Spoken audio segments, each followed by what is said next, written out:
On Friday, February 19th, the moon is in Taurus, but will be transiting into Gemini energy. So it starts its journey moving from that Tauran energy into that Gemini energy very early on in the wee hours of the day, around 3:30 a.m., again, Atlantic Standard Time. The moon will not lock into Gemini energy until about noon-ish.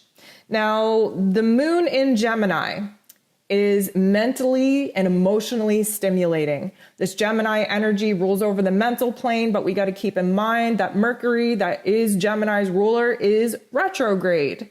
So we're still not thinking that clearly. We still are having to rely on our intuitions to kind of lead the way. That's not going to pose a problem, but it just kind of puts a different angle on what the moon in Gemini is actually going to provide to us. Now, the moon in Gemini, we want information, we want to socialize, we want to bridge the gap between extreme points of view, and especially the gap between our hearts and our head. We have some processing to do. And because Mercury, which is Gemini's ruler, is retrograde, there's a lot of information from our past situations coming up for review, for reprocessing. Now, the interesting point about the moon in Gemini is that we actually reach our very first quarter moon in Gemini in the afternoon.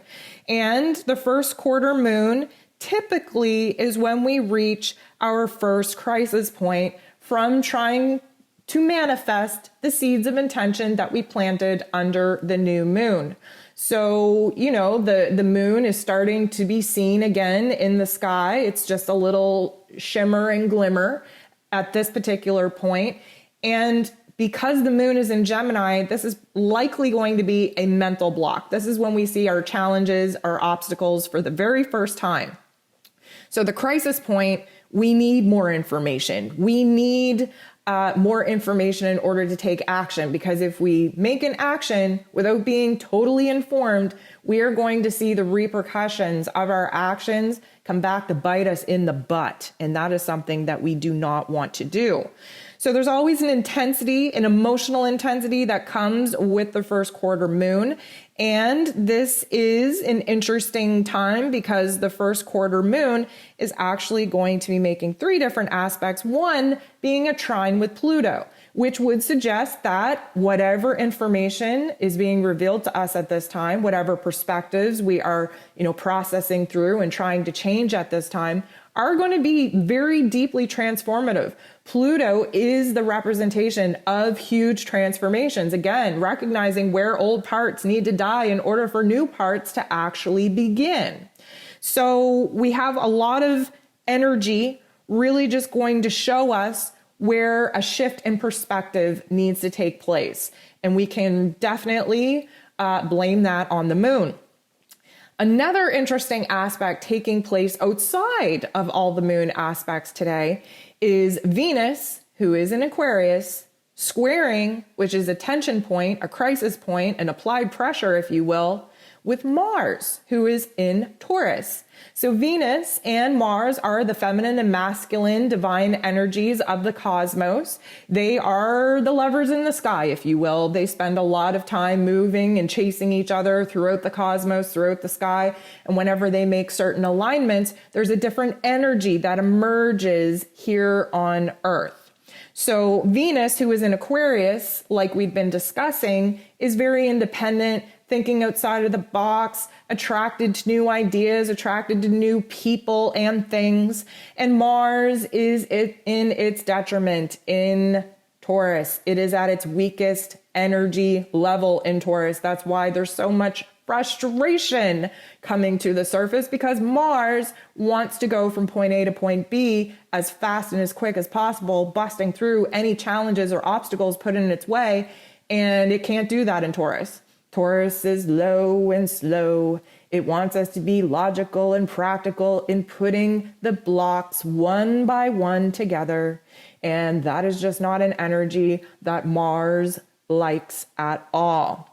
So we have the feminine and masculine divine energies coming to a tension point here. So passions are definitely going to be running high, not even just in romantic settings. We're talking about creative passions. We're talking about impulses to make purchases, impulses to take action, to move on the path that, the cosmos wants us to take low and slow, but Mars just wants to kind of burn through. We are going to feel the sexual tension arise. That is something just undeniable that we can't escape from when Venus and Mars are in aspect with one another. And there's a certain competitiveness, if you will, that emerges. Now, this doesn't have to be a bad competitiveness. This can actually push us into new creative ideas, new stimulating forums. Yes, this has the tendency to kind of give us anxiety because this is a very high palpable energy that if we don't funnel it correctly, it's going to lead to anxiety and restlessness. But we don't have to let it be that. We can take physical action and exercise. We can throw ourselves into some creative projects. We can do a lot in our day-to-day to make sure that we are channeling this energy in a healthy way. One thing I will throw out there as a super huge, big red flag caution is avoid buying impulsive things, especially where technology, mechanics, and cars are concerned. Mercury is still retrograde. We want to avoid mechanical and technology purchases anyways, but with Venus and Mars here, it's impulsive. Mars is impulsive. Venus is ruler over money. There is a desire to fill the voids within us that we don't know how to fill emotionally right now. And many of us turn to buying things.